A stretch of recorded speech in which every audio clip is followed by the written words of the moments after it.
Okay. All of you can hear me, right? Yes or no? Okay.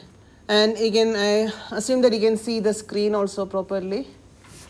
So if there is any issue, just message, okay?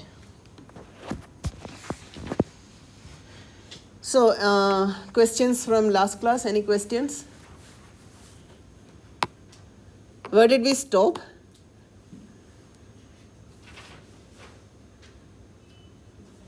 Huh? Yeah, we were looking at examples of vector spaces, right? So, yeah. What was the last example that we saw? Yeah, the set of all periodic signals with period t naught, right? And we saw that there is a vector space.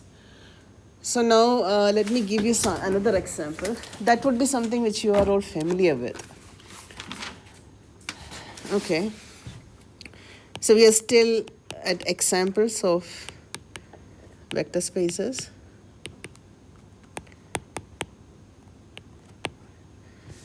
Say, suppose my V is set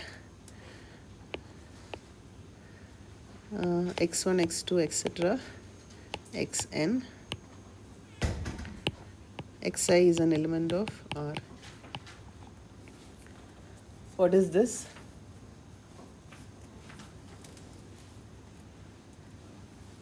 And F is, I mean, you should always ask me what is F. F is R. Addition is component wise. And dot is scaling. Scaling each of these elements by, okay, scaling each of these by elements by a scalar is scalar multiplication. Are you familiar with this space?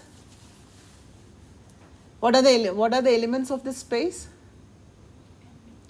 They are n tuples. This is called as an n tuple. I'll use the word n tuple for an arrangement like this. Okay.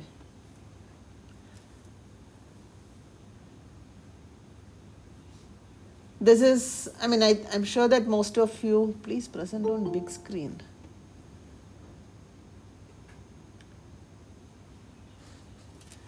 Okay, but this is the largest size of the screen that I can have for the time being, so you have to bear with it. I'll see whether I can find some solution later on, but today we have to bear with this. Like Anuranjan has asked for presenting on a big screen, but pin the screen. No, pin the screen? What is pinning the screen? Ma'am, it's coming on like a small box on my laptop. It's not some full screen. Okay, now? I think he has to pin your screen. Anuranjan, you can just click on the pin button, so you'll get a larger view of what ma'am is Yeah. presenting. He has to pin. Okay. Thank you, I got you. Got it. Okay, fine. Yeah. Okay. So this is a vector space which all of you are familiar with. At least you're familiar with in R2 and R3. R2 is the plane that you know, and R3 is the three-dimensional world in which you are living. In general, this is called as Rn. Okay. And Rn is something which is important for us because mostly we work in Rn or Cn. C, if I write C, only difference is that these xi's become complex in nature. Otherwise, if xi's are real, this gives you the vector space Rn. Fine. And so what are the examples that we have seen so far? Okay, give me an example of some other vector space. I think what we had seen are all very fairly simple vector spaces, like we saw R over R, we saw R over Q, then we saw the set of all periodic functions of one particular period. Anything else? Yeah, this is Rn. The first example that we started with is Rn. No, in this. So 2 is, say, V is set of all polynomials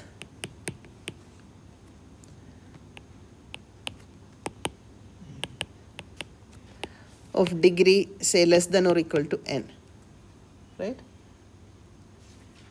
This is also a vector space. That I have already given you that example. I think we started off with a set of all polynomials of degree less than or equal to 2, right? And again, I have to specify the field. Field is R.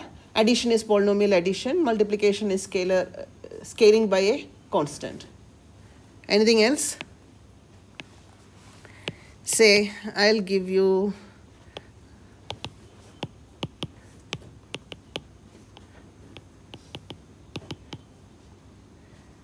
real matrices.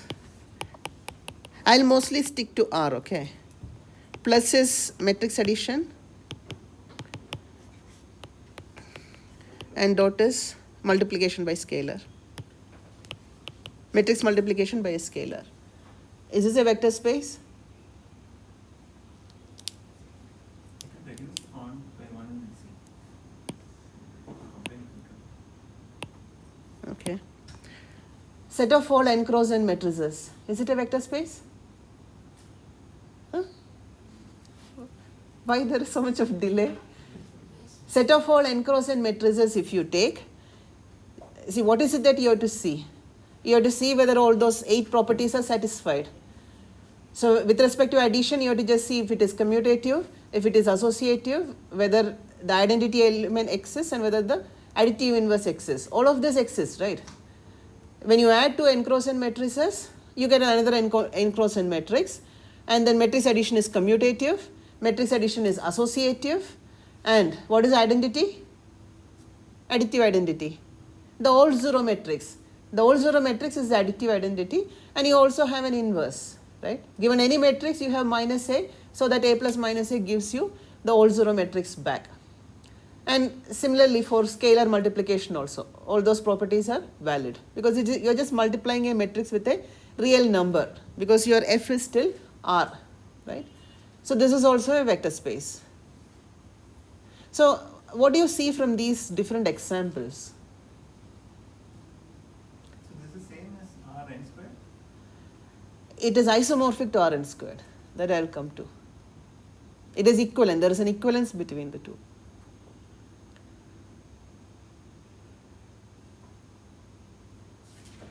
What do you see in all these examples?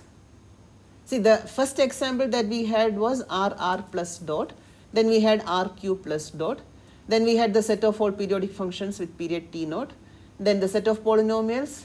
Then we have the set of n cross n matrices. I can even have the set of m cross n matrices also. That is also a vector space. Yes or no? Because just because the dimension of the matrix changes, does anything change? Instead of writing n cross n matrix, I could have written m cross n as well. Even then it is a vector space. Agree or disagree? Okay, so that being the case, what do you observe in all these? Across all these examples, what do you observe?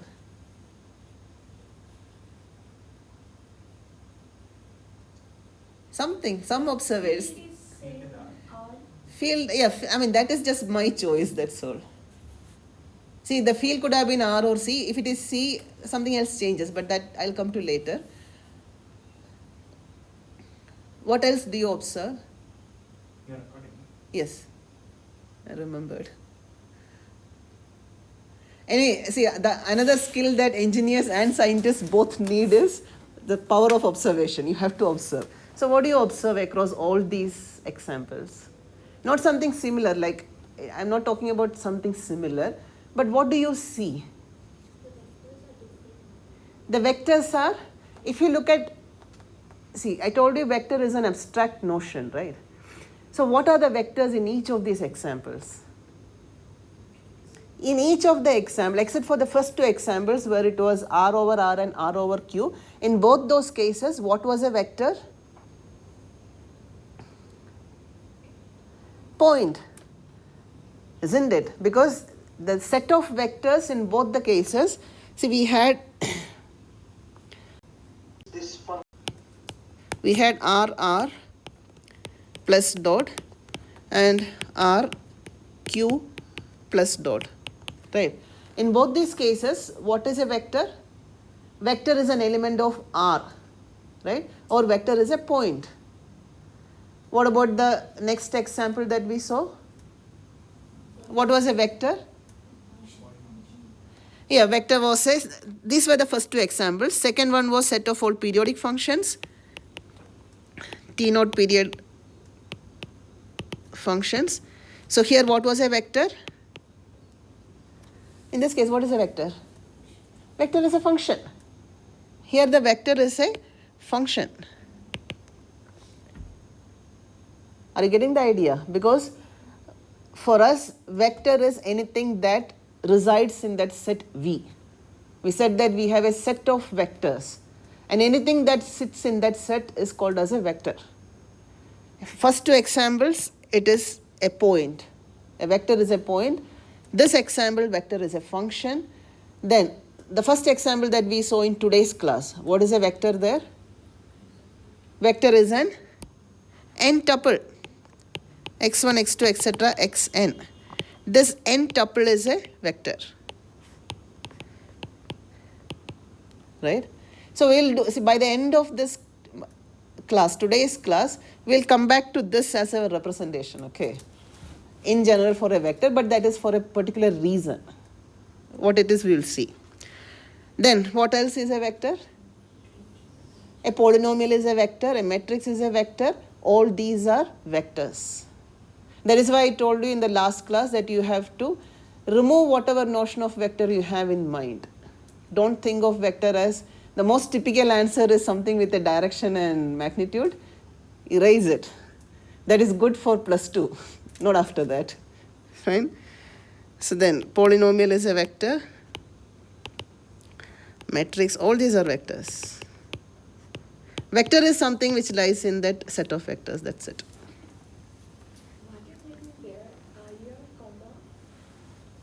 No, this is R. R, Q. Q is a set of rationals. I think you can just clarify the notation because some people think it is IR. No, it is not IR. It is actually, see, whenever you write these sets, the set space. integers, etc., or set of natural numbers, you write n and put an extra line here. And say a set of reals R and an additional line. So you just read it as the set of reals, that's it. This is a notation. And for Q also this way. And Z this way. Right? This is a standard notation for set of natural numbers, reals, rationals, and integers.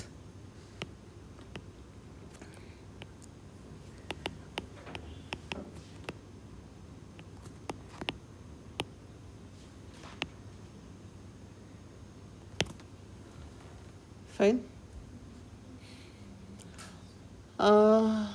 Okay, I'll give you one more set because these are specifically needed for signal processing people. So there is one set by this name.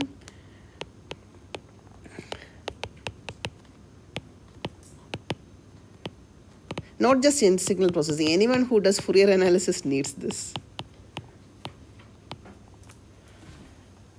Okay, so this is called as, this is the function space. This is a function space. And I'll tell you what is the meaning. Capital L means it is a function space. 2, this 2 indicates that I'm looking at magnitude of ft squared, right? This 2 and this 2 are related. And then R means the function is defined over the set of reals. The domain of the function is the set of reals. That is the meaning of this R. Understand the meaning properly. Capital L means that you are dealing with continuous time functions, right? And R indicates the domain or the range of values over which the function is defined. And this 2 indicates that I am looking at magnitude of ft squared. In English, what does this mean? I think this class is mostly of engineers. I think there is one physics student. Other than that, all of you are engineers and you should be familiar with this. What does ft squared dt indicate? When you are integrating from -infinity to infinity, ft squared dt indicates some particular quantity of the function. Energy. Energy, yes. This is, so what is the meaning? So integral ft squared dt being energy, what is the meaning of this set? Set of all? Finite energy signals. Yes, L2R is a set of all finite energy signals.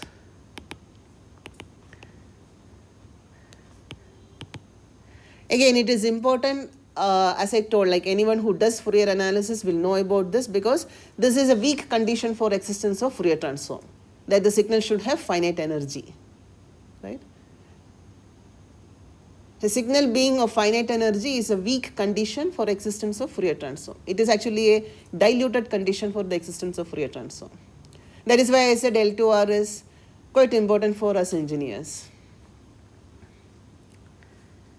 And there is a, having defined L2R, there is another space which is L1 of R.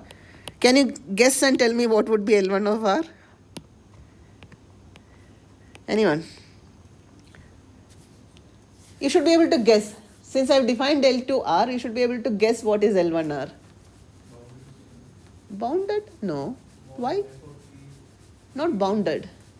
Absolutely sound. Yeah. See, use the same notation. Capital L means it is going to be a continuous time function. R means it is defined over, the domain of the function is R. 1 would mean what? In the place of 2, replace 2 with 1. What do you get? You'll get? What? Yes, minus infinity to infinity, absolute value of ft dt is less than infinity.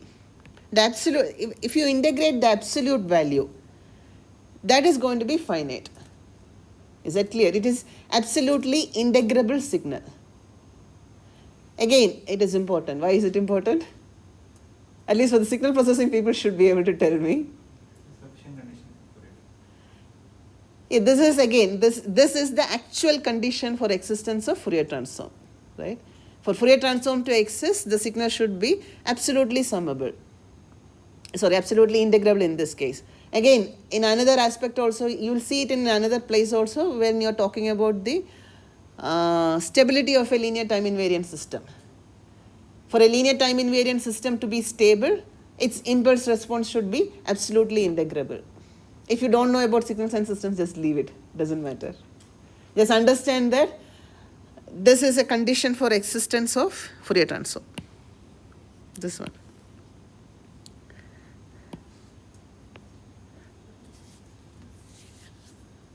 Mohana, you have some question? Soma. What?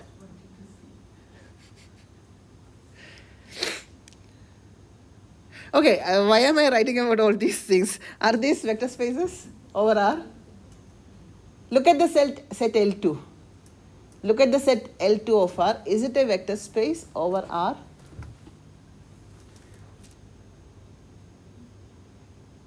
Yes or no? When you add two finite energy signals, you get another finite energy signal, right? Yes or no? And you only have to look at whether it is closed. The remaining properties anyway will follow, right? If you add two finite energy signals, you will get a finite energy signal only. It is not going to blow up, right? And if you multiply with a scalar quantity, it will again remain finite. It is not going to become infinite. Fine? So L2R and L1R both are vector spaces over R. These are both vector spaces.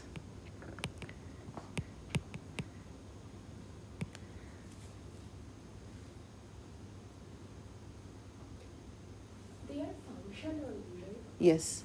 So if function is part of vector space, so these will be... No, function is a vector in this case. It is like the earlier example, we had seen a set of all functions which are periodic with a period of t naught. Right? So the set of vectors in that case is the set of functions with a period of t naught. Fine. In this case, the set of vectors is set of all those functions which have finite energy. Right? Any finite energy function you take, that means integral ft squared dt is finite, put it in this set. That is your set of vectors. Fine. And if you add two finite energy signals, you will still get a finite energy signal. So in this case, the field is basically R, yes. Both the cases I am taking field as R itself. So impulse function is not part of here. It's not a function. It's basically it's a distribution. And actually, it need not be FT need not be real. I can put it over C also. Typically, we take it over C. Okay.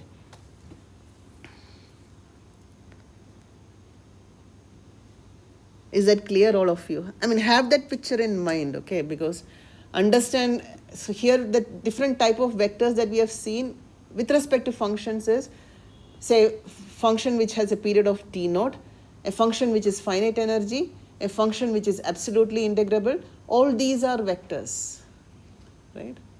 That R is the range or domain of F? Domain. This R is the domain. F can actually be complex. Nothing stops you. That is why you have a magnitude of ft squared dt sitting here.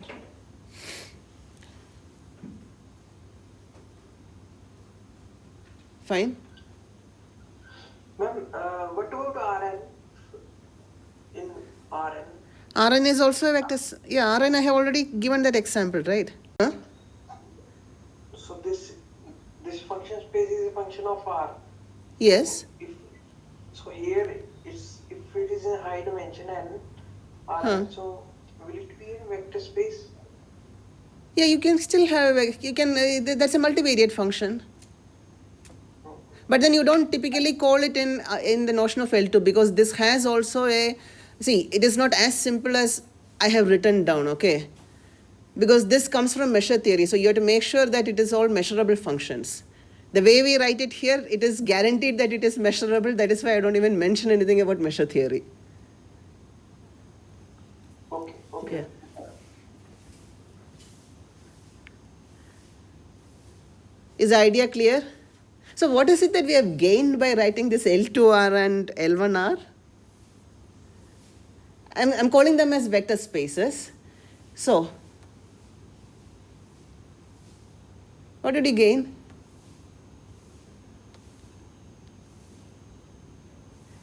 There is a level of abstraction sitting here. Can anyone see what is abstraction?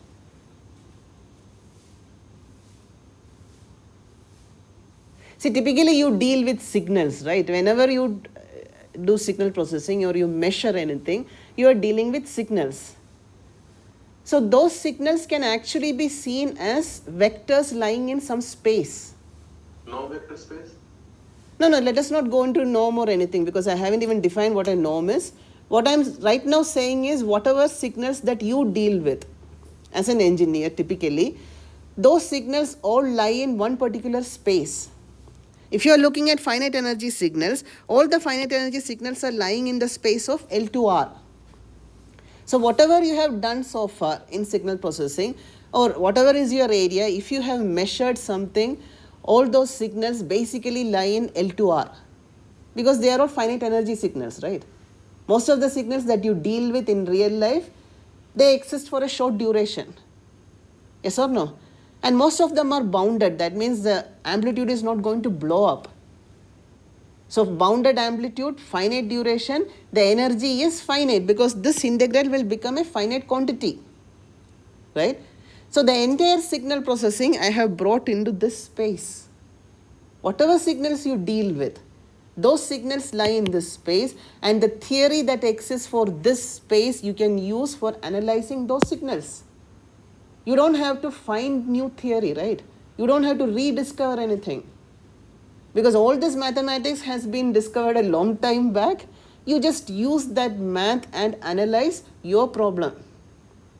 So this is what I told you about the notion of abstraction. Whenever you are working with some signal, you go and figure out where does it lie. And the moment you understand which space it is lying, whatever theory exists for that space, you can use it for analyzing your problem. That actually gives you a huge freedom, right? Because you don't have to go and create tools for analysis now. Tools already exist. You use those tools, analyze your problem and see what is there. Or what new can you find out? Did you understand the idea? So this is what I was talking about in terms of abstraction. So now the whole of signal processing has become math, right? Basically linear algebra and functional analysis. Be good in these two areas, then you can do anything in signal processing. And that's actually the fact. Fine. Any questions? Questions? Okay. Okay, then let us move ahead. I think I have given you enough examples. So again, let me just write. You have vector spaces. Vs is vector space. Vector space is V, F, plus and dot. V is a set of vectors. F is a field. Plus is vector addition. This is scalar multiplication. I am just writing in short form, but I am assuming that you will understand. Okay, now where do we go ahead from here? Can you think of some way to go ahead? What are the natural questions to ask?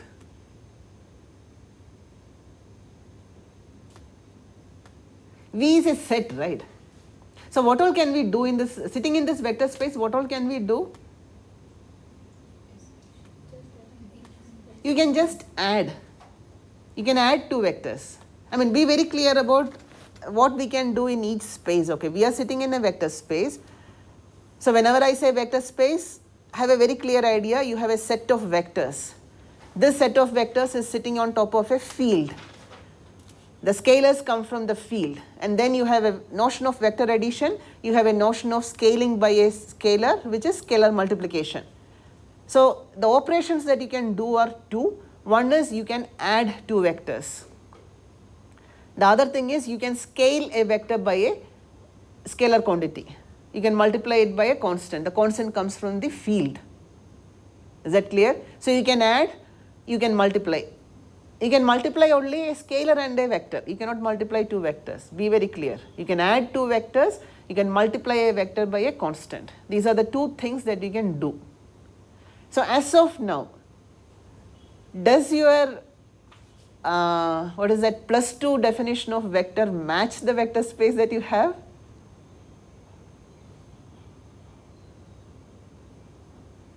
Yes or no? LP spaces, what? People who are online. Here I can see people shaking their heads, but I don't know what you people are doing. My question was, I have defined vector space. Now, does this vector space match your +2 definition of vector is something which has a magnitude and direction?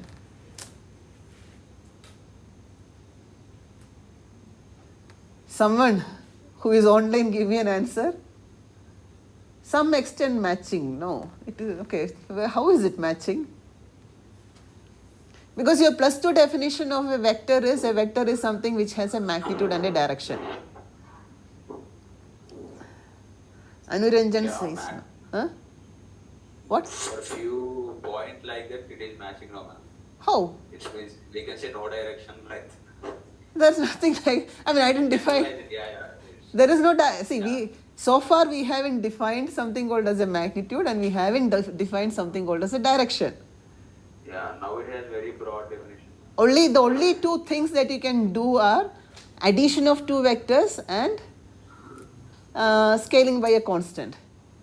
We don't even know what it means, right? What magnitude means we do not know. And what direction means, that also we don't know. So understand that. We have yet, we do not have the tools for defining magnitude and direction as of now, but we'll come to it. The only thing that you can do in this definition of vector space is you can add two vectors, you can scale a vector. That's all. Fine. But then let us do another thing. We said that V is a set of vectors, right? Let us take a subset of V. That means I pick some vectors from V, put it in a set U. U is a subset of V.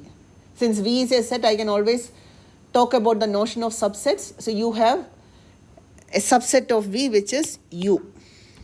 Can you say that U is also a vector space?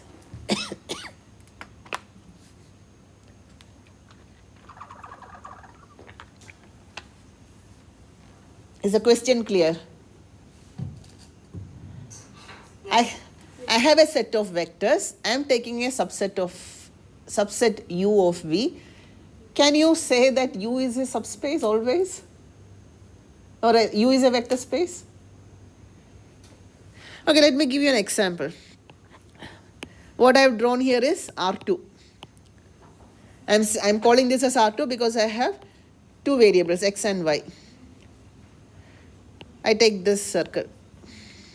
This is the set of all points such that x squared plus y squared equal to 1. My V is R2, F is R.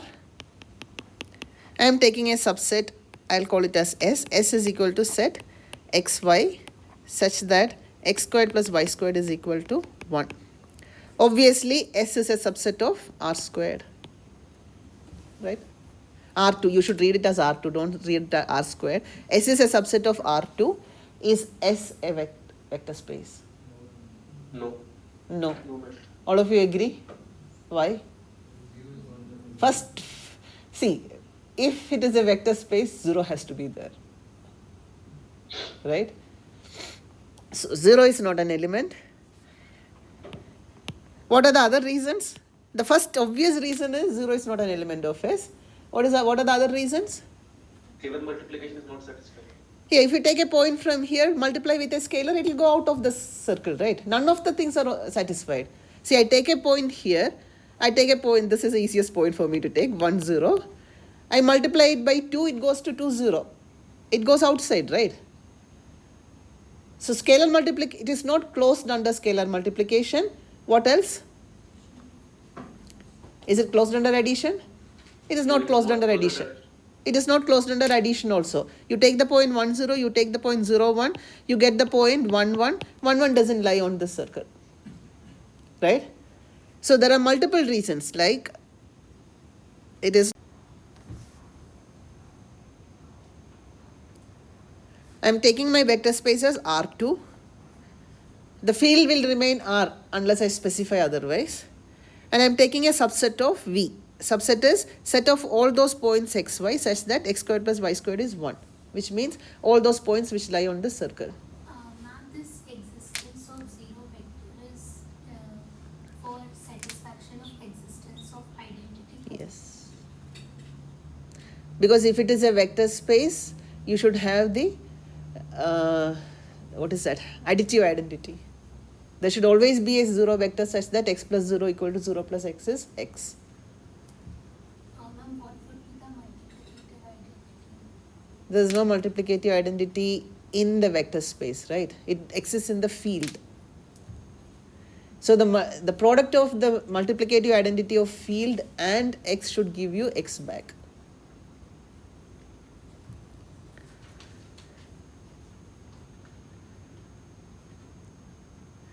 Is that clear?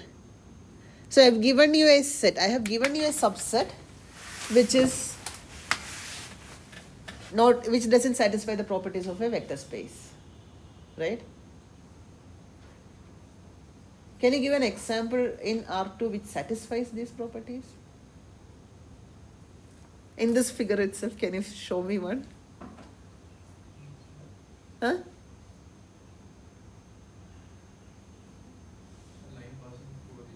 Point. X-axis. X square plus y square equal to 0. Huh? X-axis. X-axis. Yeah, there are many x-axis, y-axis. What do you say? The point itself, x square plus y square equal to 0. No, x squared plus y squared. No, that is, I mean, that's a trivial one, right? That's only 1.00. Right. Less than equals to 1. What is less than or equal to 1? X square plus y square less than 1. Okay, let us take that. See, don't bring in other notions here. You are carrying optimization with you. you take the points within this. This is going to be x squared plus y squared is less than or equal to 1. Is this a vector space? Huh? No, No, it is not. It still doesn't satisfy the properties of closed under scalar multiplication and closed under addition. You take any two, again, just look at this point, 1, 0. Scalar multiple goes out, right? And take two, again, take this points. These 2 points still lie there, right? You have 0, 1, 1, 0, 1, 1. 1, 1 is not going to lie within this set. Convexity, that is why I said don't carry optimization with you. So this is also not a vector space. But if you take this, if I take the set as, say S1 is set x0, x element of R. What is this? This is the x-axis, right? Is it a subspace? It is. Take any point here, scalar multiple will lie here only. Take addition of 2 points, it will lie here only, right? S1, so the x-axis is a vector space, y-axis is a vector space, but these are all subspaces of R2 because we started with a fundamental underlying vector space V and we are looking at subsets of V which still satisfy the properties of a vector space. Such sets are called as subspaces. Subspaces given VR, or yeah, I'll put it as VR plus dot S a subset of V which satisfies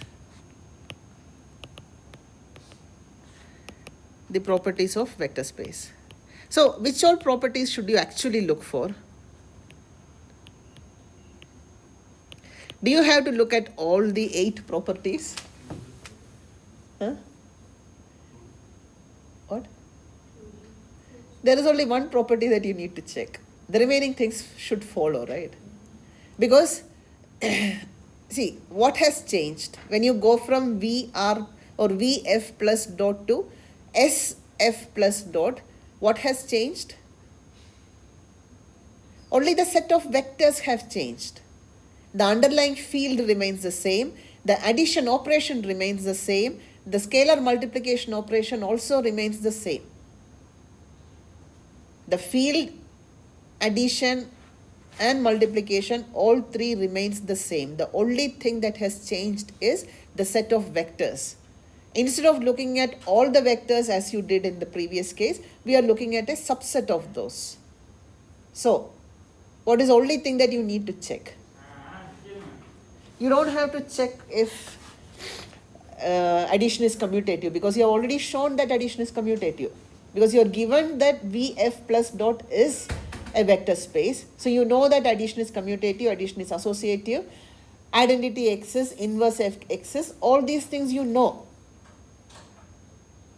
So you don't have to check them again because field, addition, multiplication, all the 3 remains the same. The only thing that changed is your set of vectors. So there is only one thing that you need to check, or actually 2 things which you can combine into one. What is it? 0 can also be absorbed in one of those conditions.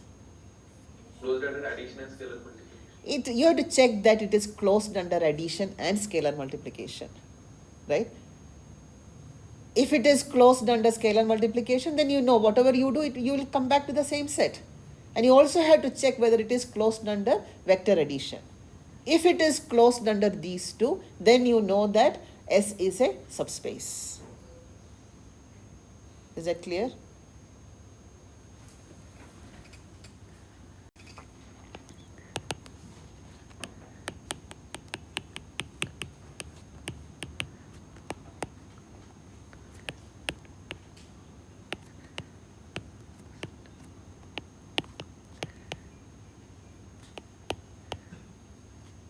Why did you say that the existence of 0 you don't have to check?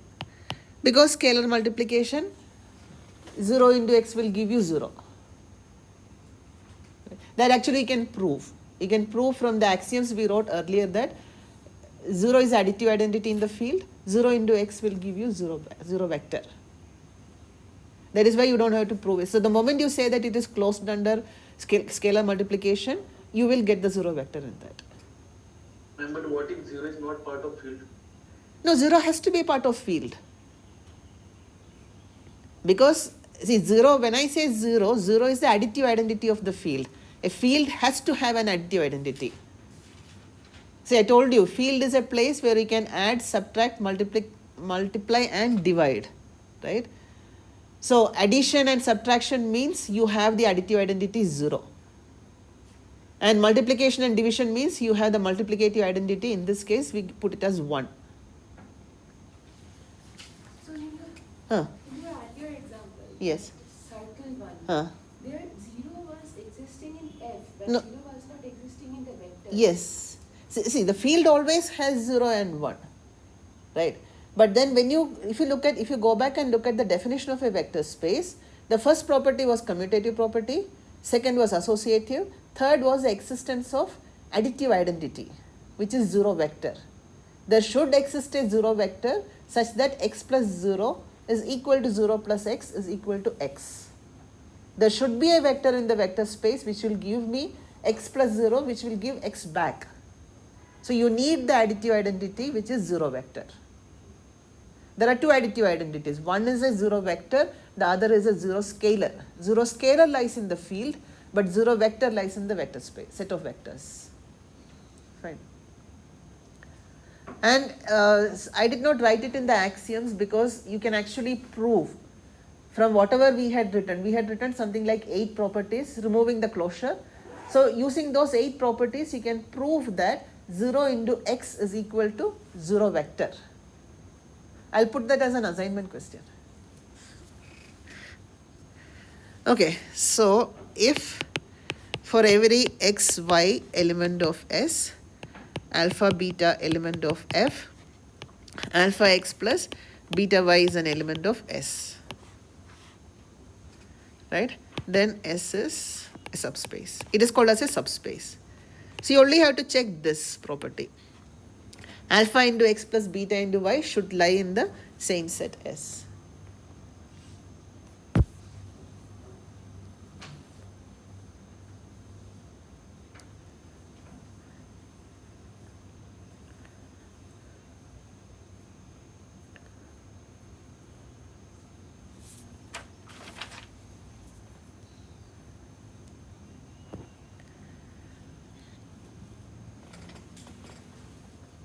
The remaining things you don't have to check because you have already established it.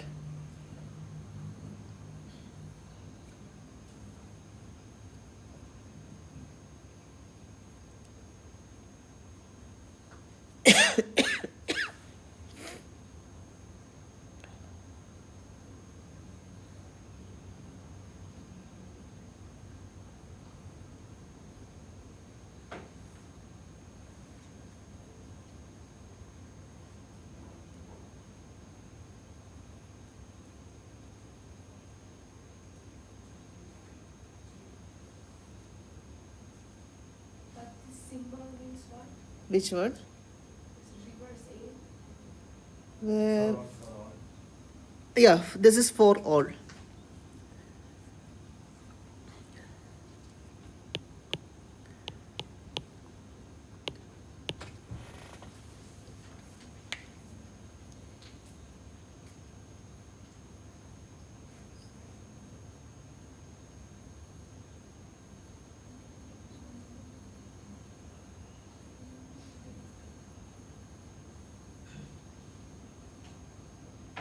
Clear? Again, these are not just some arbitrary mathematical structures, okay? All this has clear meanings for engineers. So there are some applications which we will see towards the end of this course, hopefully. One is called as principal component analysis. So at least those of you who knows principal component analysis, what we do there is trying to find subspaces in which the data lies, right? So these are all of relevance to engineers. Don't just think that these are some mathematical constructs. Okay, let us again. So give me examples. See, the best if you have understood a concept is if you can create examples, then you have understood it. So let us do one thing. Let us start with R2. Because we started with R2, right? So my vector space is R2. R2 over R over conventional plus dot. Give me examples of subspaces in R2.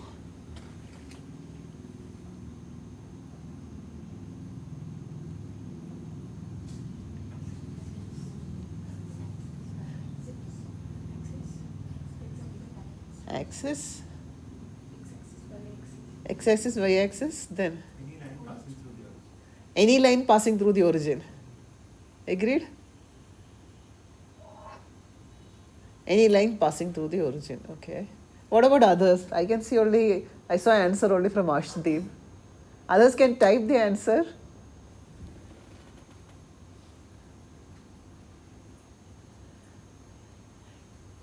What about this one?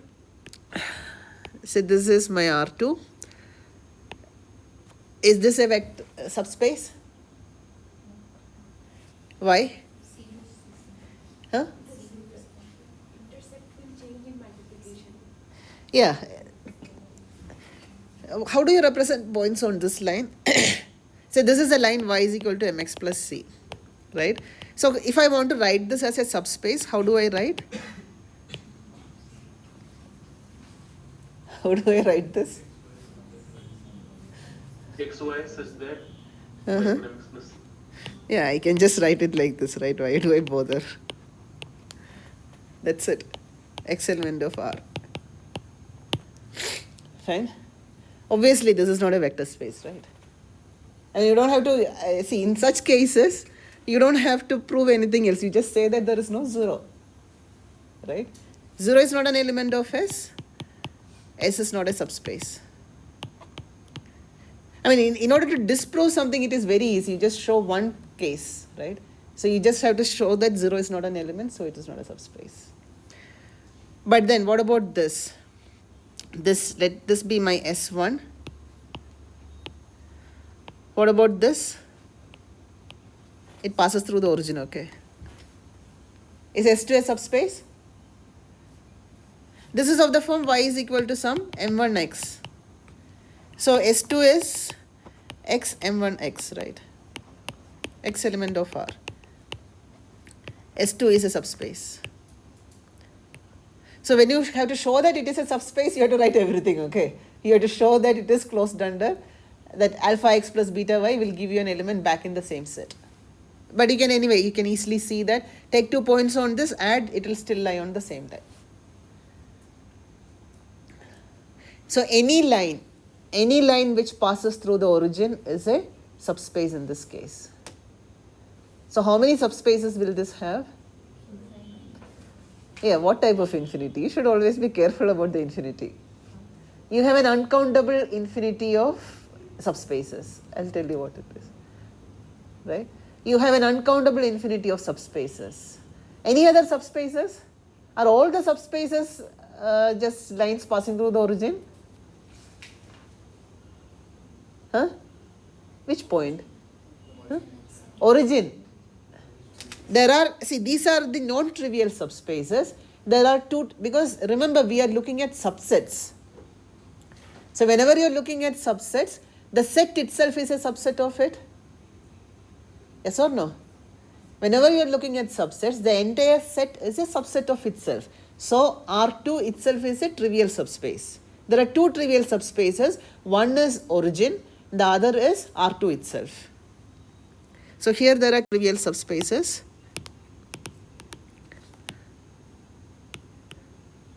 One is R2 itself, the entire set, the other is set 0.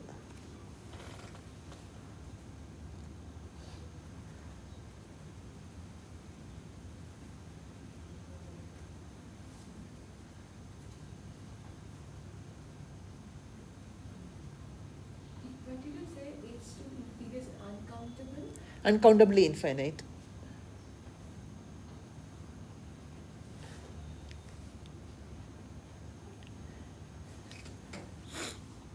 Okay, second example.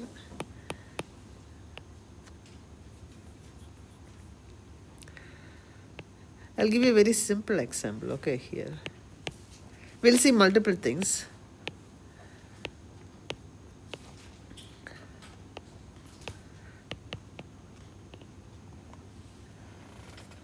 What is this?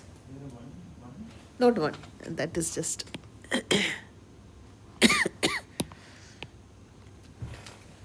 My vector space is R3. So now onwards I won't specify the field, okay. Understand the field is R. If I change the field, then I will tell you. So my vector space is R3. I am looking at a subset XYZ where Z is 0. What is this? It is the XY plane, right? Yeah, and not just any plane, this is the XY plane. Because you have, just imagine, see it in your mind, okay, visualize. I mean, this is one area where you can visualize a lot. So see that R3, you have X, Y axis and you have Z axis. So I'm saying Z is 0. Z is 0 means you are lying in the XY plane only. Fine? Now, does it look similar to R2? So, okay, forget about that. Is this a subspace first of all? It is a subspace, right? Because you are in XY plane, you add any two vectors there, you will still lie in the XY plane only. You multiply with a scalar, you are still in the XY plane. So, this is a subspace. Are you tempted to call this as R2?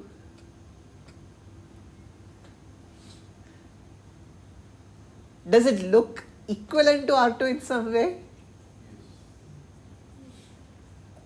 Because, see, how do you define R2? R2 is defined as set xy, right? Such that xy both are reals. That is R2. But then, see, how much ever, later on we will see, we will bring in the notion of something called as dimension also, which is the number of free variables. So here you are having two free variables. Here also you have two free variables, x and y. So it, in some way it is like R2, but it is not R2. Why? Huh? Because each element in this set is a 3-tuple. That is a fundamental difference. Right? You say that S1 is a subspace of R3. S1 looks and mostly behaves like R2, but there is a fundamental difference because R2 means it is a 2-tuple. When this is a subspace of R3, this is a 3-tuple, but it has only 2 degrees of freedom. Only x and y are the free variables here. This is a subspace of R3, which in some way is similar. That similarity will quantify it. Only similar, okay. It is not equivalent, similar to R2. Because here it is, R2 it is 2-tuple. That is a fundamental difference. R3 it is a 3-tuple. Same thing we can say also about R and subspace of R2. Yes, the x-axis. Same thing. Yes, same thing.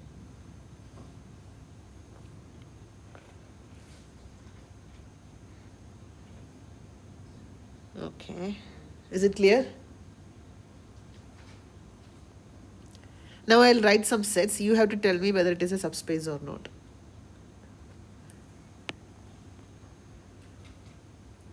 Have you people finished writing?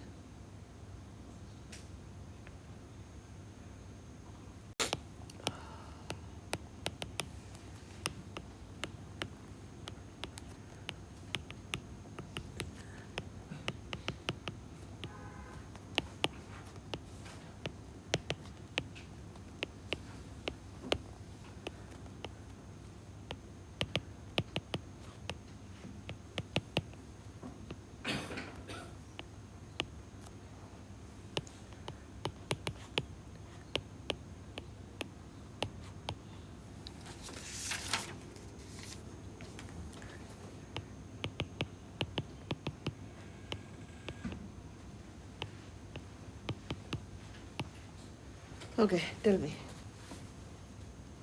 I've given you 3 sets. You have to tell me whether each of this is a subspace or not.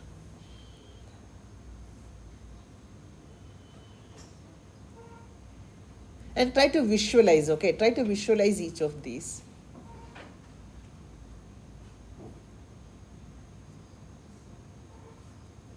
All the 3 you have to visualize and describe geometrically what it is.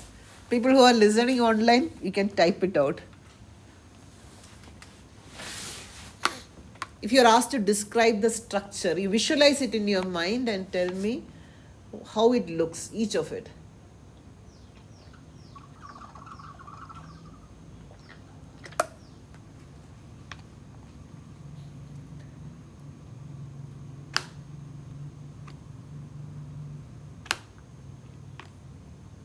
The first one is Hollow cylinder, no. Okay, first one is. And then see, cylinder will need a non-linearity. I haven't written anything, any big non-linearities here. the first one is a plane having set like having projection like constant is Huh? x plus y is like sorry. All of you construct the visualization. It actually helps, okay? At least it will wake up your brain cells.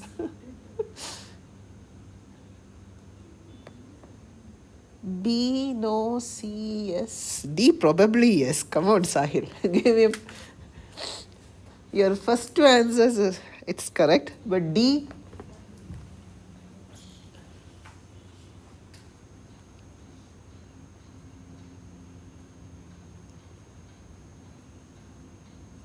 yeah. First one is not. It's It's not a vector space. not a vector space, but what is the visualization? Intersect one, and then it's a line run in 3D. Z is an element of R. Z is an element of R. It's a plane. It is a plane. So, okay. Describe the plane.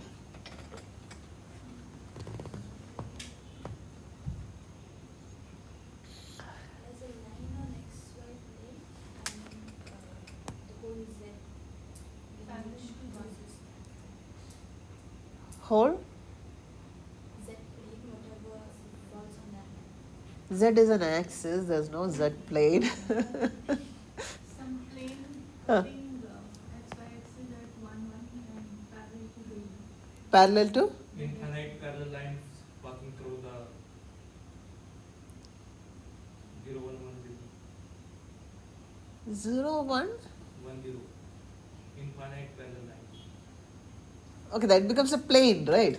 It's a plane. So basically, it is a plane. You have to tell me the orientation of the plane. Does it pass through origin? No, it doesn't pass through origin. Yes, the plane doesn't pass through origin. But how will you describe that plane to somebody? Which Is it parallel to z-axis? 1, 0. Okay, the plane is parallel to the z-axis. Fine. Then what else? cutting XY axis at 1, 0, 1. 1, Yeah. 0, 0, 1, 0. See, you have a plane which is perpendicular to the xy plane. Agreed? Right? And how is it oriented? It is oriented along the line x plus y equal to 1. You have a plane, so the plane is parallel to the z-axis, but if you just say parallel to z-axis, it is not complete because you can think of any number of planes, any different plane which is parallel to z-axis. So this is a plane that is parallel to the z-axis and it passes through, it cuts the xy plane along the line x plus y equal to 1. Imagine the line x plus y equal to 1. So just imagine that line. So in 2D, imagine the line x plus y equal to 1. That all of you can imagine. It just goes this way, right?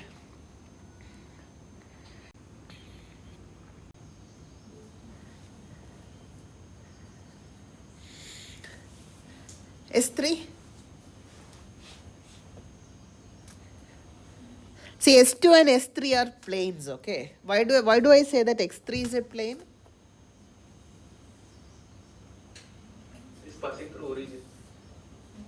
Yeah. S3 anyway you can see in a similar way. It is again another plane perpendicular to xy plane which cuts the xy plane along the line x is equal to y. Right? It is a plane that passes through origin. It is a subspace. What about the last one?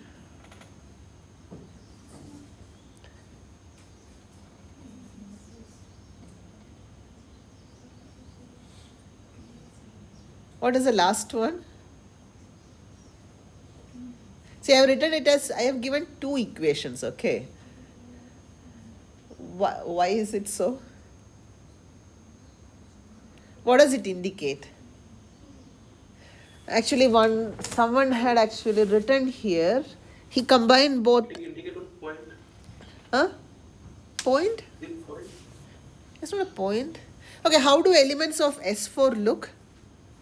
If I write down an element of X4, how does it look?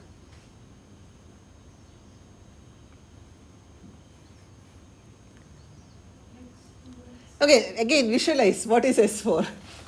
X and Y are fixed. X and Y are fixed points. Why do you say so? See, this is a plane. This is also a plane. What is S4? Huh? This is a line, the intersection of two planes. It's a line. Can you see that it is a line? Because I can say Z is equal to X plus Y, right? And I have Y is equal to 2X. So how many free variables do I have? Huh? Only one. Only one free variable. I can choose X. The moment I choose X, my Y gets fixed and my Z also gets fixed. So an element of this S4 will look like, say, alpha, 2 alpha, and then 3 alpha. How do you get Z equal to X plus Y? From here, X plus Y minus Z equal to 0. This is Z. Oh, it's like 2. Oh, this is Z.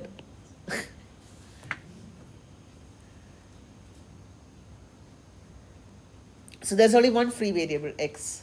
The moment I choose X, my Y and Z gets fixed. So it becomes a line.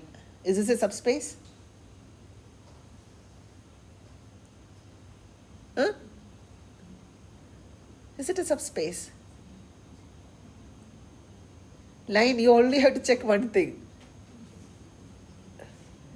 You only have to see whether the line passes through the origin. Does a line pass through origin? Yes, right. If X is 0, if my X is 0, Y is 0, Z is also 0. Is that clear? So this also passes through origin and is a line. So I can say that S4 is a subspace. So this is a subspace, this is a subspace, this is not a subspace.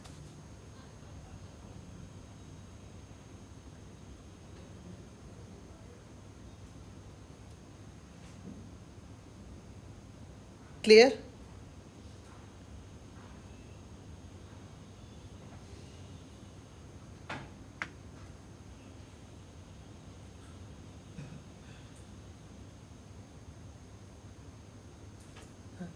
If that would have been a 2, And then it is not.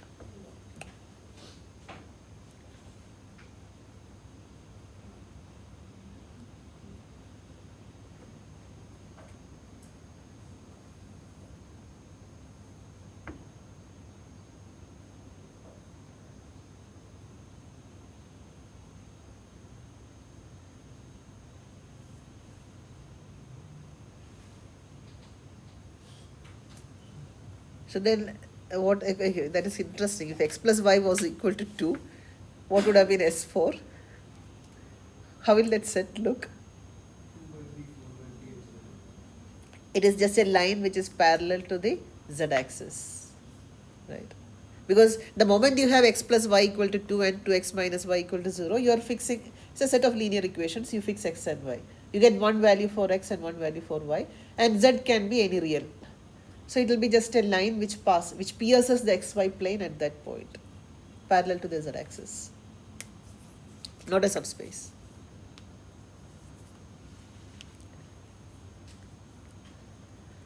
Clear, all of you? We'll go ahead. So V is R n cross n. Okay, and S is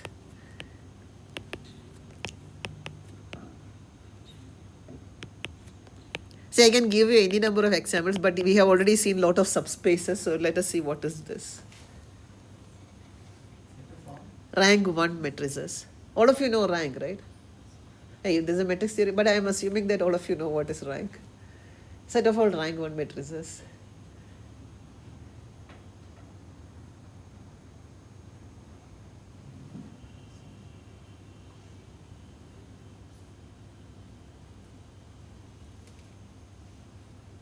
Not a vector space. Not a vector space.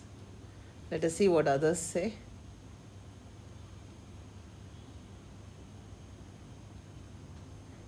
See, if you have to prove that something is not a vector space, you only have to come up with a single example, okay? Huh? Yeah.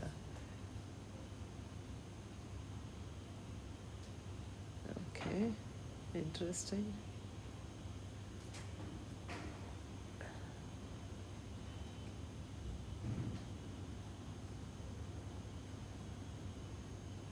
So if I change, let's look at two sets. One is a set of all rank 1 matrices. If I write the next one, you will get the answer to the first one. Set of all matrices with rank less than or equal to 1.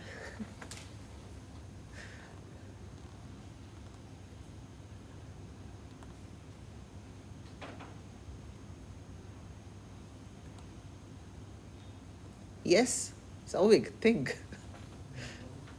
Huh?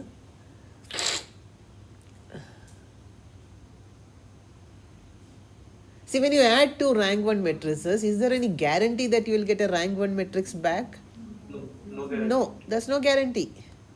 The rank can go up, right? Simple example, 1 0 0 0 0 0 0 1, right? Add both are rank 1, right? You have only one linearly independent row or a column, whatever it is. Add these two, you get 1 0 0 1.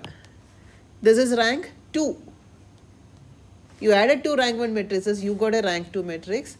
So this is definitely not closed under addition, right? So it is not a vector space.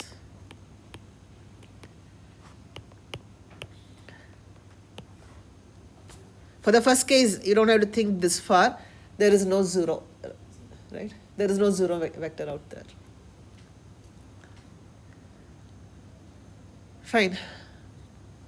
So I'll give you a homework. Has everyone finished writing?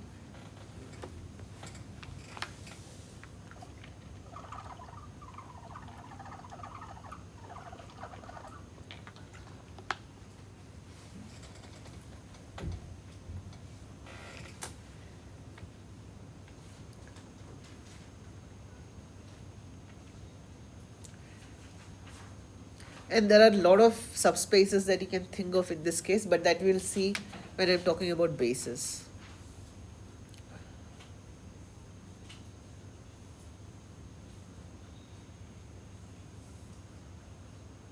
Done?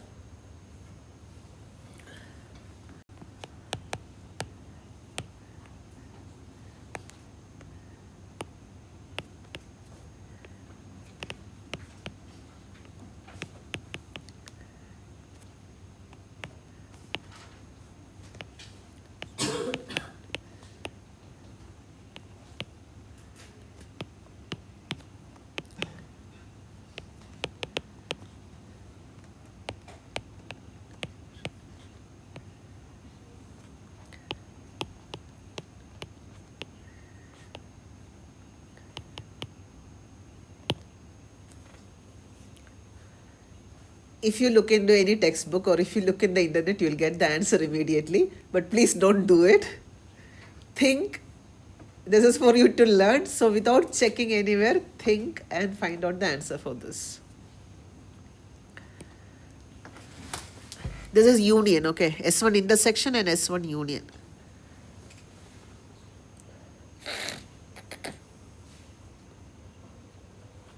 And if one of this is not a subspace, see if there are conditions under which it can be a subspace.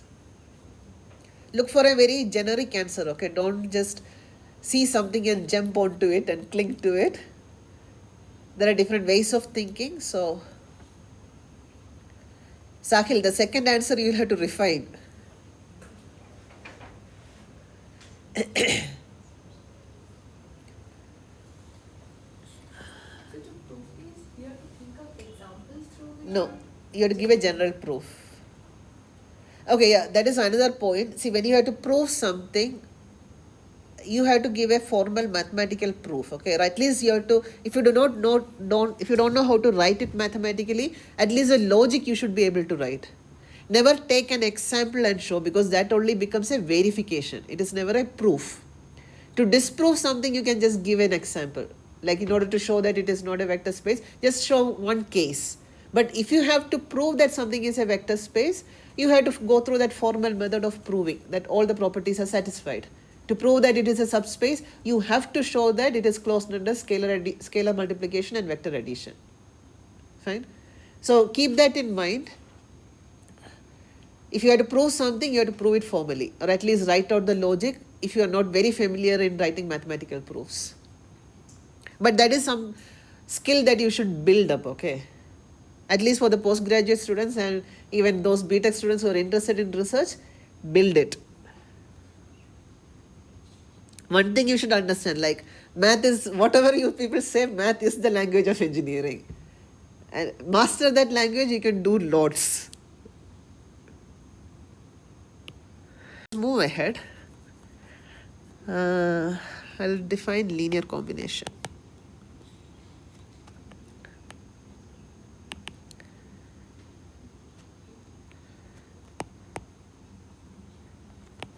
Here's some questions, Soma.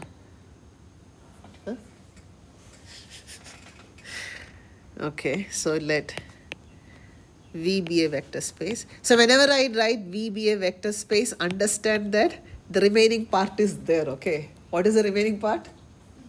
F plus dot. It is there. And let V1, V2, etc. Vn be elements of V. Elements, okay? I'm not saying subset. It is basically V1 to Vn are vectors which lie in V, right? Linear combination of V1 to Vn is summation I equal to 1 to n Ci Vi. This is the linear combination. Where does Ci come from? Huh? Ci comes from? F. The field. There are no restrictions, okay? There are no restrictions on Ci. Means Vi to N must be distinct. Yeah, it can, I mean, even if it is not, doesn't make any difference, right? The constant will become C1 plus whatever it is.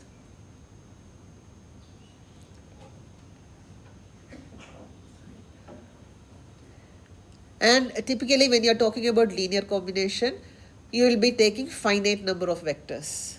N is always bound to be finite.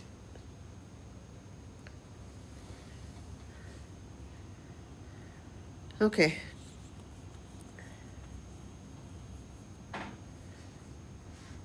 So any Ci you take here, you get one particular. So as you change Ci, you get different vectors. That's it.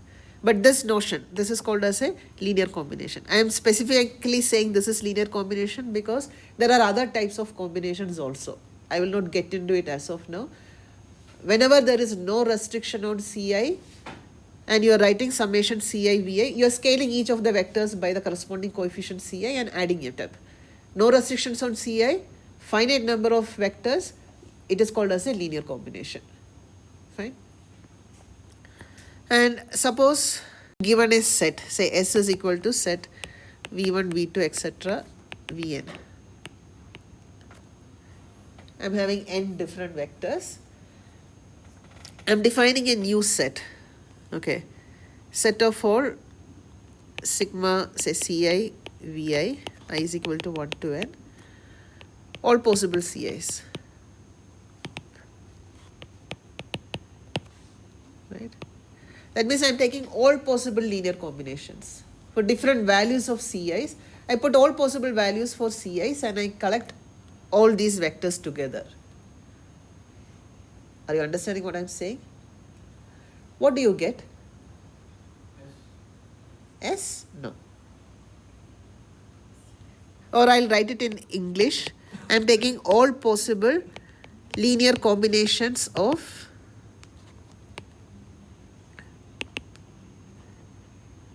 Vi.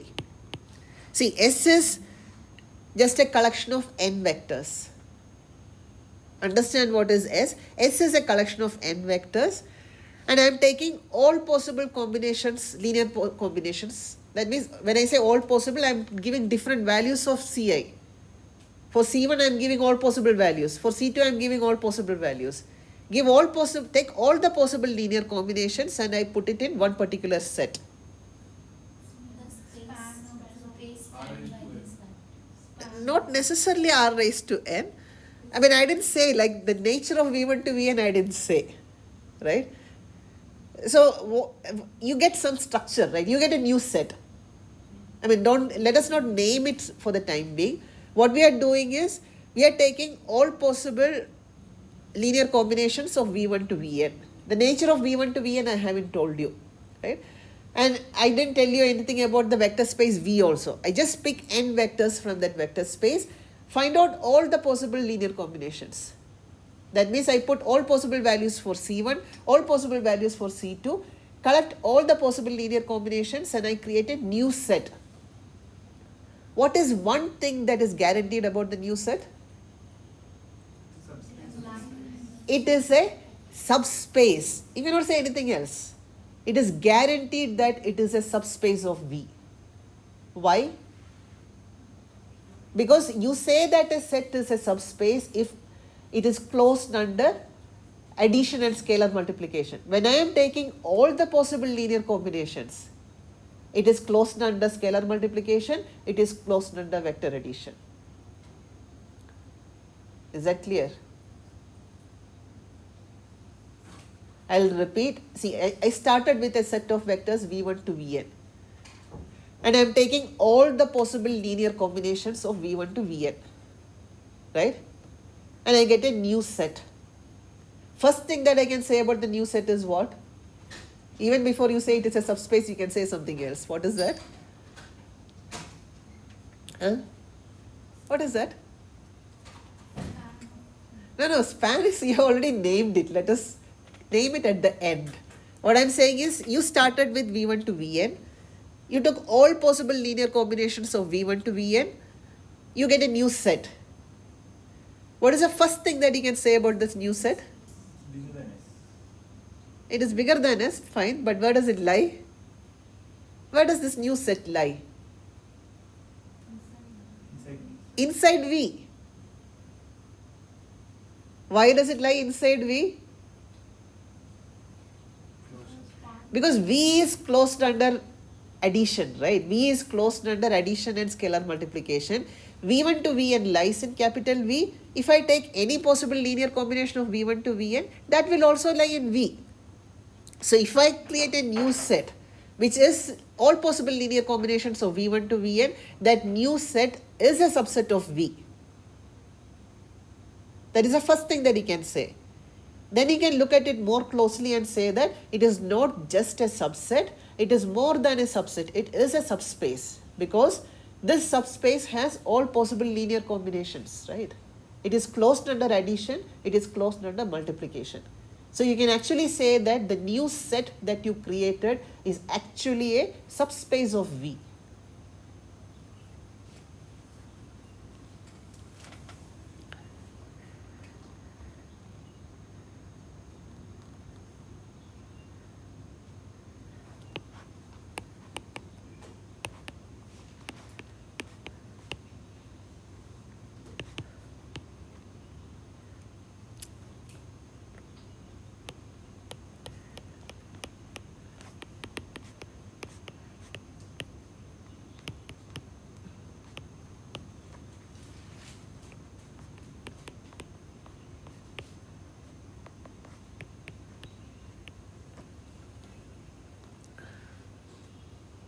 Is that clear? As some of you have said, this set has a name. It is called as a span. Span of S. Span of S is all possible linear combinations.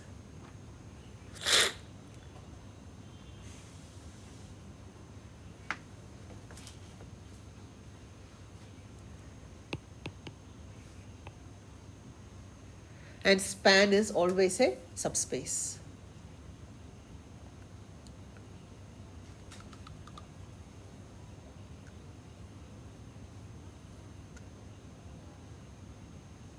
Clear?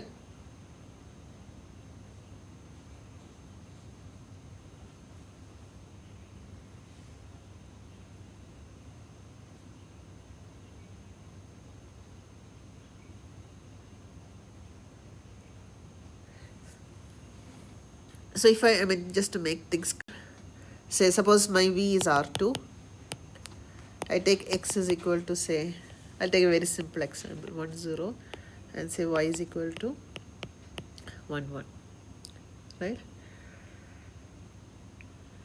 So a specific linear combination would be, so suppose I say 2x plus 3y, which will give me 5, 3. This is a specific linear combination.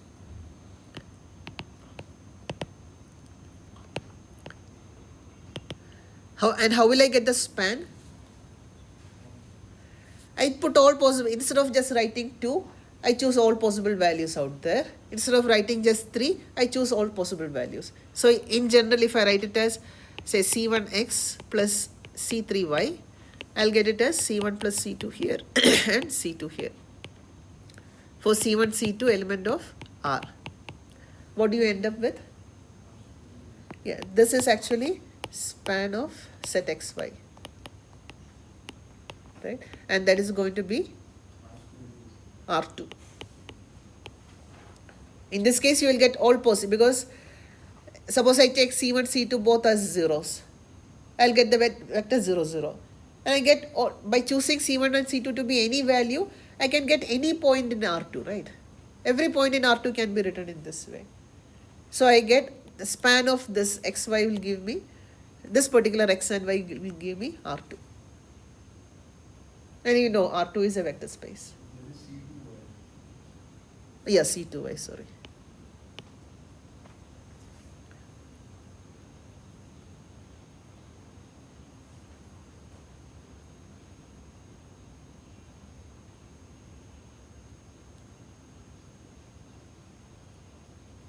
Fine.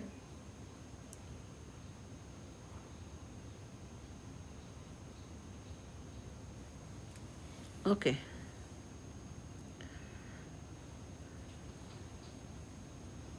So keep it in mind, span means span is always a subspace.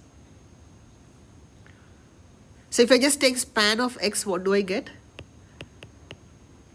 Span of x alone, if I get, what do? This will give me the x-axis. All possible values for the first element. So that will give you the x-axis. And you know x-axis is a subspace. And span of y will be what? Which line is that? I can be specific about the line. X is equal to y. Span of y is the line x is equal to y.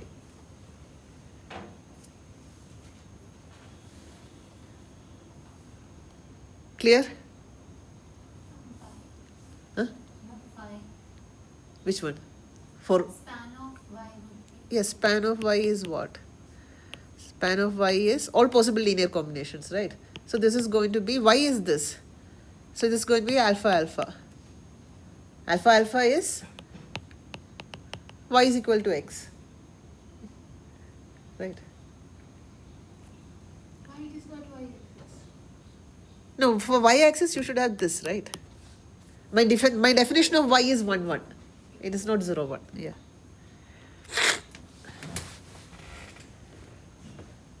Because I have defined my y as the point 1, 1.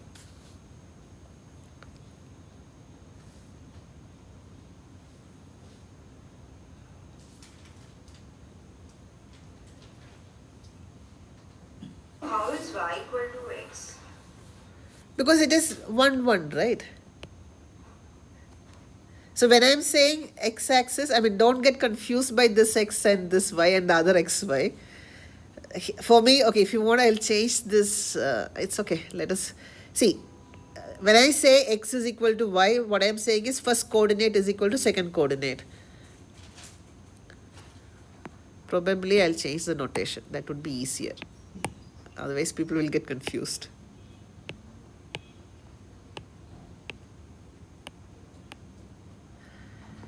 Okay, I'll name it as V1, V2. Now I think things should be fine.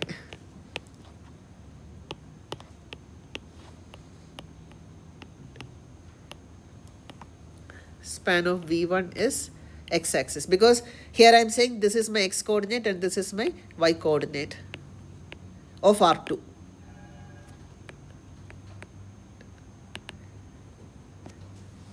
So in this case, here what will happen is my x coordinate is equal to y coordinate, which means it is a line y is equal to x. Is that clear? Yes, ma'am. Okay, now we still have time. You haven't finished writing this part? Again, this is one of the most important parts.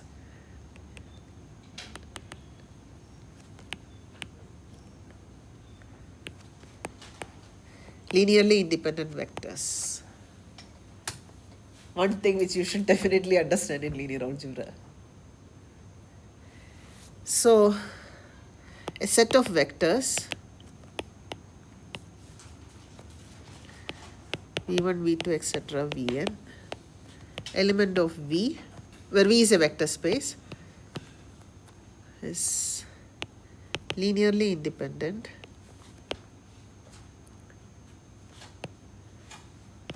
if and only if c1 v1 plus c2 v2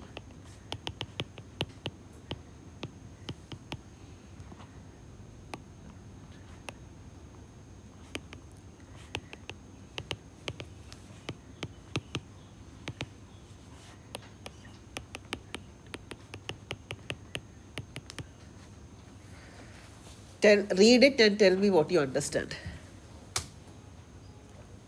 This is if and only if.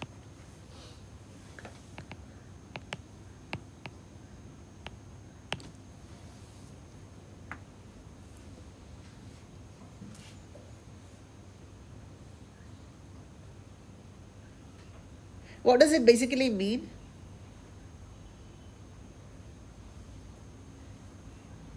See, you are given an equation, right? You are given n vectors v1 to vn, and you are given an equation c1 v1 plus c2 v2 plus etc. cn vn equal to 0. What you are saying is, these set of vectors v1 to vn are linearly independent only if this equation, this is an equation here, this equation has a trivial solution c1 to cn is equal to 0. So, what do you understand from this?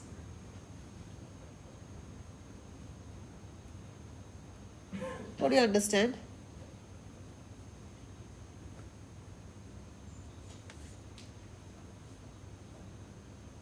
So, what would have happened if, say, let us take two of them. If two of them are not equal to 0, what would have happened?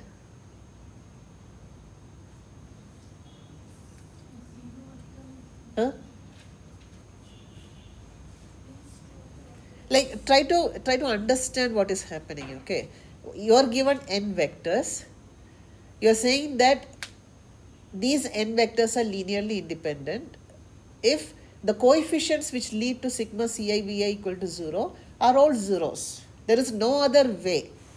There is no other way to combine v1 to vn to give you a 0 vector. The only way to combine is by choosing all those coefficients as zeros. If the coefficients are not zeros, there is no way by which you can combine the two or n vectors to give you a 0 vector. So, do one thing, in order to understand it, one way, I mean, you can use whatever mechanism you want to understand, okay? So, one easy way is to relax the condition. So let us say that C1 and C2 are not zeros. What would have happened? Yeah, if C1 and C2 are not zeros, then you have C1 V1 plus C2 V2 is equal to 0. What does that mean? It means that you are representing one vector in terms of the other vector. That is a linear dependence, right? You are saying that vector V1 depends on vector V2. Since the coefficients are not zeros, I can always do C2, V1 is C2 by C1 into V2. So there is a linear dependence there.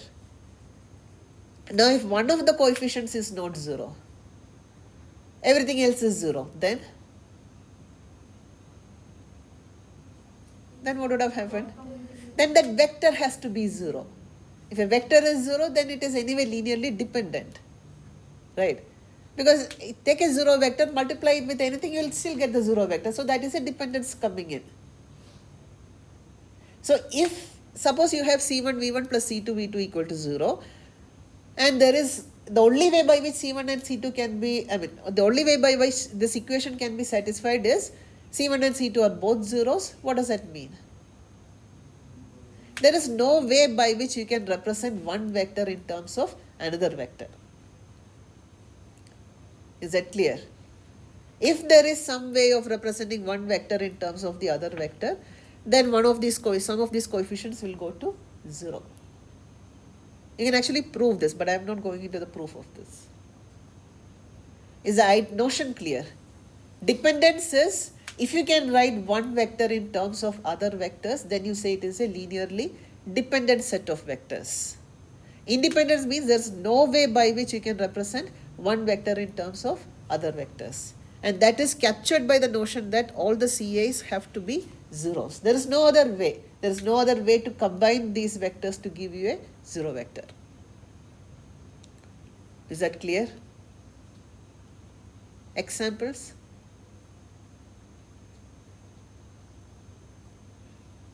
Examples.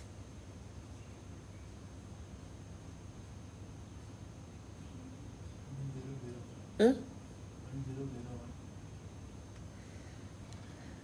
Okay. Let us start. Huh? Wait.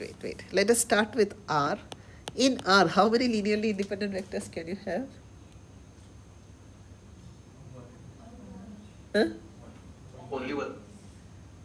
Yeah, you can have only one vector. The moment you pick one vector, any other vector can be written in terms of this, right? Well, how? Scalar multiple. Pick any vector, because R over R, our vector space is R over R. I pick any vector from R. Any other vector can be, I cannot pick a second vector, because if I pick a second vector, that second vector can be written as a scalar multiple of the first one. That I can choose any scalar multiple from my R, right? I don't have any restriction there. So a second vector can always be written in terms of the first vector in R. So here you can choose only one linearly independent vector can be chosen.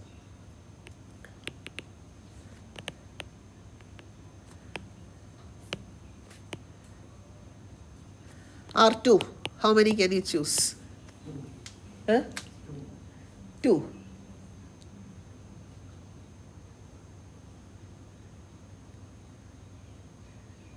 Only 2? How do you show that it is only 2? What? You don't know what is dimension, come on. In R2, the question is, how many linear, okay, give me a choice. I take two vectors 0, 1, 1, 0, right? If you take these two vectors, say this is my V1, this is my V2, obviously the only combination that will give you C1 V1 plus C2 V2 is 0 is what? It is C1 equal to 0, C2 equal to 0. There's no other way. Look at these two vectors, 0, 1 and 1, 0. There is no other way by which this linear combination can go to 0. Now, see, suppose this is my R2. I fix a point here. Okay, this is my V1. not this v1. I'll put it as u1 so that you don't get confused. This is my u1. From where can I pick the second vector so that it is linearly independent?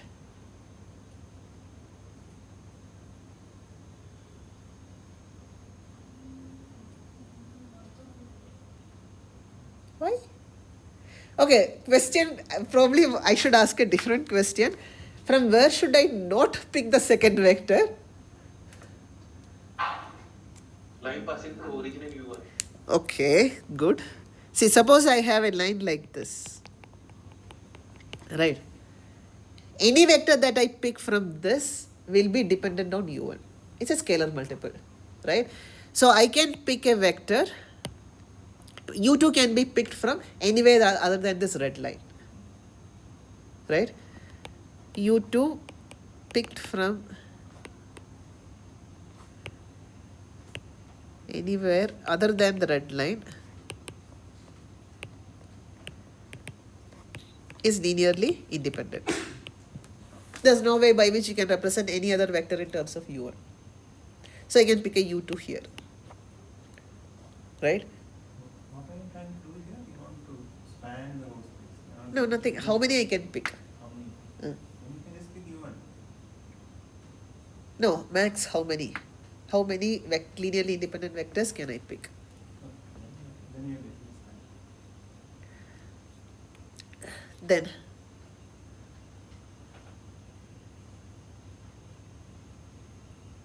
Then it's not span because I can pick a third one also, it still span the whole space. Can I pick one more?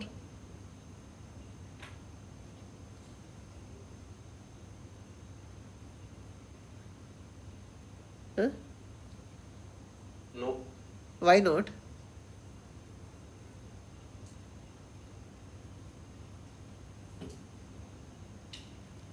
Why is it that you can't pick a third vector which is linearly independent to u1 and u2?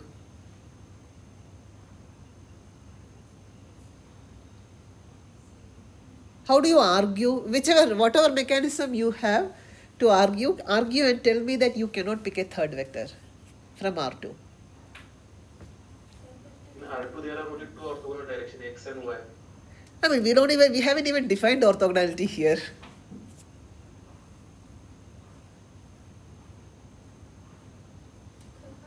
Even if we can pick any point other than U1, U2 and R2, Uh, we can always represent that point in terms of U1. why? So, So the third one can be written as combination of U and U2, so it won't be linearly independent.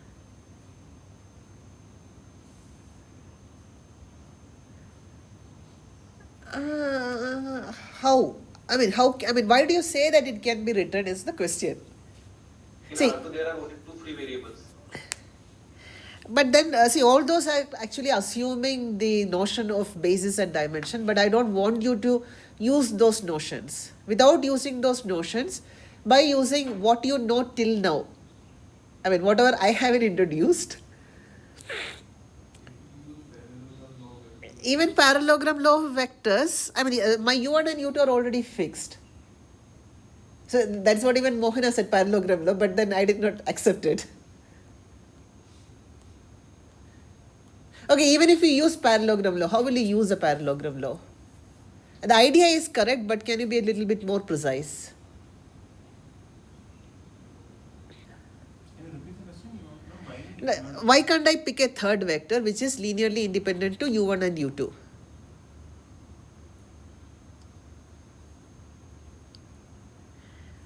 Any vector belonging to R2 can be shown as a combination of u1 and u2. Again, that is a parallelogram law coming up.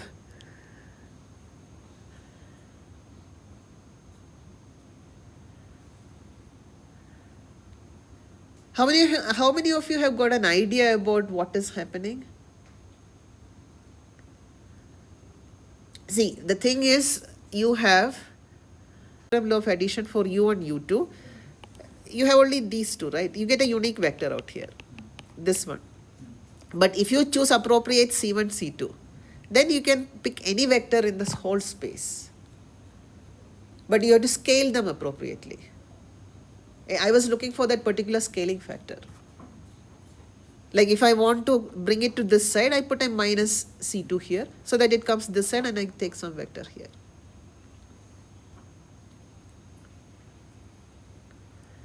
And explain it in terms of the system of linear equations. See, what you are trying to see is, suppose I pick any U3, right? What is it that you should be looking for? Your U1 and U2 are given to you. U1 and U2 are fixed, right? That means, say I know what is, I'll put it as U11, U12 and say U21, U22. These are the two elements, right? So I am trying to write this in terms of U11, U12 plus C2, U21, U22, right? You already know that U1 and U2 are linearly independent, isn't it? That means you have got two independent equations. What would that mean? It means that there is a unique solution C1, C2. Any U3 you pick, there is a unique solution C1, C2.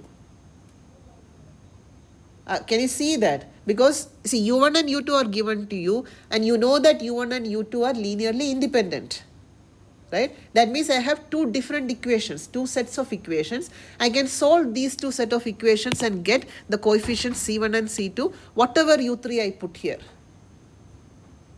Is that clear? Yes or no?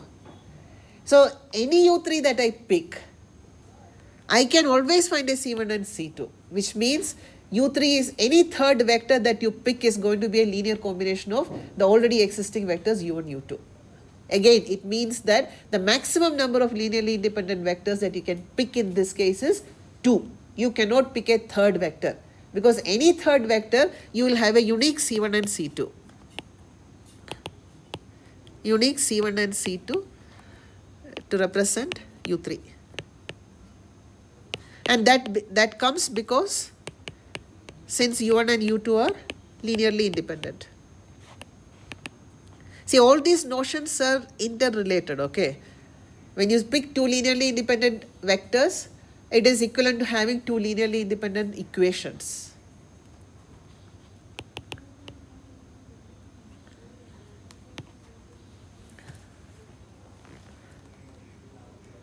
Yeah, triangle law of addition or parallelogram law of addition, whichever you take. Only thing is that you have to choose an appropriate C1, C2. Then you can pick any vector in that space.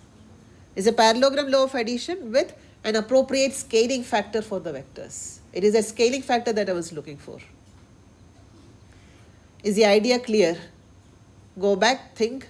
We'll build on this to the notion of basis and dimension. You have some question? Any questions?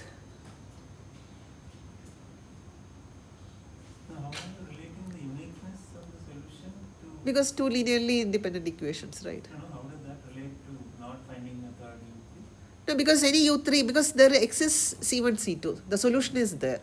So any U3 that I pick, I can write as a linear combination of U1 and U2. They also said No, the scaling factor I wanted. They said parallelogram law of addition. Parallelogram law of addition with an appropriate scaling factor for the vectors U1 and U2. You cannot just do, see, if you just look at a... Okay, if there are no questions, I am signing off. what are the class timing? Is it fixed or This is something else? that guy.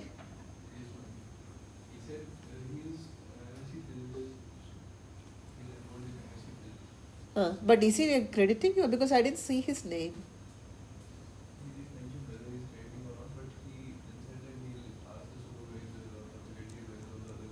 Did you? Okay, then we'll stick to this timing. Y equal to 1 will go this way. This is your x, this is your y. X plus y equal to 1 is this. Now what do? Just pull this line up and down. That's it. Just take that line, pull it up and pull it down, perpendicular to the xy plane. What you get is this particular plane that we have given. Is that clear? Another way to describe is, it is a plane that is perpendicular to the xy plane and it intersects the xy plane along the line x plus y equal to 1. Right? So this is the subset that you have. Is this subset a subspace? The moment you have that visualization in mind, you can immediately see that it is not a subspace, right? Why is it not a subspace? Huh? Zero vector is not there. Zero vector is not there. Even otherwise you can see, even from the description you can say. Why is it that you can say from the description? See, remember my S2 was defined as x, y, z, x plus y equal to 1 and z element of R. How can you say that this is not a subspace just by inspection? 0 plus 0 is 1. Yeah, you take the point 0, 0, 0. 0 plus 0 will never give you 1, right? So you know that S2, you can say that S2 is not a subspace. I just made you do the visualization so that you know how to do the visualization. It's a interesting and useful tool at times. Sometimes you can see the answer and then you can mathematically formulate it. That is really possible, okay? What about the other sets? S3 and S4.